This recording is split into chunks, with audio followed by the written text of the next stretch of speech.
കേരളത്തിലെ അറിയപ്പെടുന്ന നിലയ്ക്കൽ പള്ളിയിലാണ് ഇപ്പോൾ ആയിരിക്കുന്നത്. ഹോളി ലാൻഡ് ഓഫ് നിലയ്ക്കൽ എന്നുള്ള പേരിലാണ് ഇത് അറിയപ്പെടുന്നത്. തോമസ് ശ്ലീഹായാൽ സ്ഥാപിതമായ ദേവാലയം. കാഞ്ഞിരപ്പള്ളി രൂപതയുടെ കീഴിലാണ് ഈ ഒരു ദേവാലയം ഇന്ന് നിലകൊള്ളുന്നത്. ഞങ്ങളുടെ പമ്പ യാത്രയിൽ മുൻകൂട്ടി തീരുമാനിച്ച പ്രകാരമാണ് ഈ ഒരു നിലയ്ക്കൽ പള്ളിയിൽ ഞങ്ങൾ എത്തിച്ചേർന്നിരിക്കുന്നത്. ഇവിടെയുള്ള വികാരിയച്ഛനുമായിട്ട് അടുത്ത് ബന്ധം പുലർത്തുന്നു എന്നുള്ളത് കൊണ്ടും അറിയുന്ന വൈദികനായതുകൊണ്ടും ഒക്കെയാണ് ഈ ഒരു സ്ഥലത്ത് എത്തിച്ചേരുവാൻ പ്രധാന കാരണമെന്ന് പറയുന്നത്. തോമസ് ശ്ലീഹായാൽ സ്ഥാപിതമായ 7 ദേവാലയങ്ങളിൽ ഒന്നാണ് ഈ ഒരു നിലയ്ക്കൽ ദേവാലയം. അതുകൊണ്ട് തന്നെ തോമസ് ശ്ലീഹായുടെ നാമധേയത്തിലാണ് ഈ ഒരു ദേവാലയം അറിയപ്പെടുന്നത്.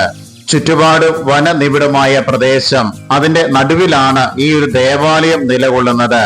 സമീപ ഭാഗത്ത് ആളുകൾ ഏറെ കുറവാണെങ്കിൽ പോലും ധാരാളം ആളുകള് പ്രത്യേകിച്ച് ധ്യാനത്തിനും മറ്റു കാര്യങ്ങൾക്കും പ്രാർത്ഥനയ്ക്കും ഒക്കെയായിട്ട് ഇവിടെ എത്തിച്ചേരുന്നു എന്നുള്ള കാര്യമാണ് വികാരിച്ചിൽ നിന്ന് ഞങ്ങൾ മനസ്സിലാക്കുന്നത്. തോമസ് ശ്ലീഹായുടെ അതേ രീതിയിലുള്ള പാരമ്പര്യം കാത്തുസൂക്ഷിക്കുന്ന രീതിയിലാണ് ദേവാലയത്തിന്റെ ഉൾഭാഗം മുഴുവനും ഞങ്ങൾക്ക് കാണുവാൻ സാധിക്കുന്നത്. ഈ ഒരു ദേവാലയത്തോട് അനുബന്ധിച്ച് ഒരു ധ്യാന കേന്ദ്രം കൂടി നിലകൊള്ളുന്നുണ്ട്. ഈ ഒരു ധ്യാന കേന്ദ്രം കൂടി ഉള്ളത് കൊണ്ട് മാത്രമാണ് ഈ ദേവാലയത്തിലെ ഒട്ടുമിക്ക കാര്യങ്ങളൊക്കെ മുന്നോട്ട് നീക്കിക്കൊണ്ടിരിക്കുന്നത്.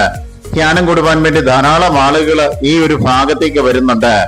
അതുകൊണ്ട് തന്നെ തോമസ് ശ്ലീഹായി സ്ഥാപിതമായ ഈ ദേവാലയത്തിൽ വെച്ച് വിശുദ്ധ ബലിയിൽ പങ്കെടുക്കുവാനും ധാരാളം സമയം പ്രാർത്ഥനയിൽ ചെലവഴിക്കുവാനും ഒക്കെ ആളുകളെ സംബന്ധിച്ചോളം സാധിക്കുന്നു എന്നുള്ളതാണ് ഈ ദേവാലയത്തിന്റെ വലിയൊരു പ്രസക്തി എന്ന് പറയുന്നത്. കാഞ്ഞിരപ്പള്ളി രൂപതയുടെ നേതൃത്വത്തിലാണ് ഈ ഒരു പ്രദേശം ഇന്ന് നിലകൊള്ളുന്നത്. അതുകൊണ്ട് തന്നെ വളരെ കാര്യക്ഷമമായിട്ടാണ് ഈ ഒരു ദേവാലയത്തെ നോക്കിക്കാണുകയും ഇതിന്റെ പ്രവർത്തനങ്ങൾ വിലയിരുത്തുകയും പ്രവർത്തനങ്ങൾ മുന്നോട്ട് കൊണ്ടുപോവുകയും ചെയ്യുന്നത്.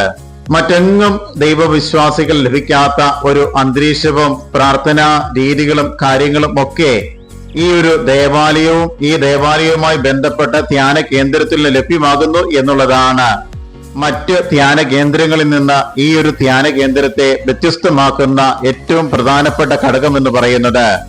ആദ്യമേ സൂചിപ്പിച്ചതുപോലെ കാനന ഭംഗിയിൽ തെളിഞ്ഞു നിൽക്കുന്ന ഒരു പ്രദേശം. ആ പ്രദേശത്താണ് ഇതുപോലെ ബഹുനില കെട്ടിടത്തിൽ ധ്യാന കേന്ദ്രവും ദേവാലയവും ഒക്കെ ഉയർന്നു നിൽക്കുന്നത്. നാടിന്റെ നടുവിലായിട്ട് ഈ ദേവാലയം നിലകൊള്ളുന്നു എന്നുള്ളത് കൊണ്ട് ടവറിന്റെ ലഭ്യത വളരെ കുറവാണ്.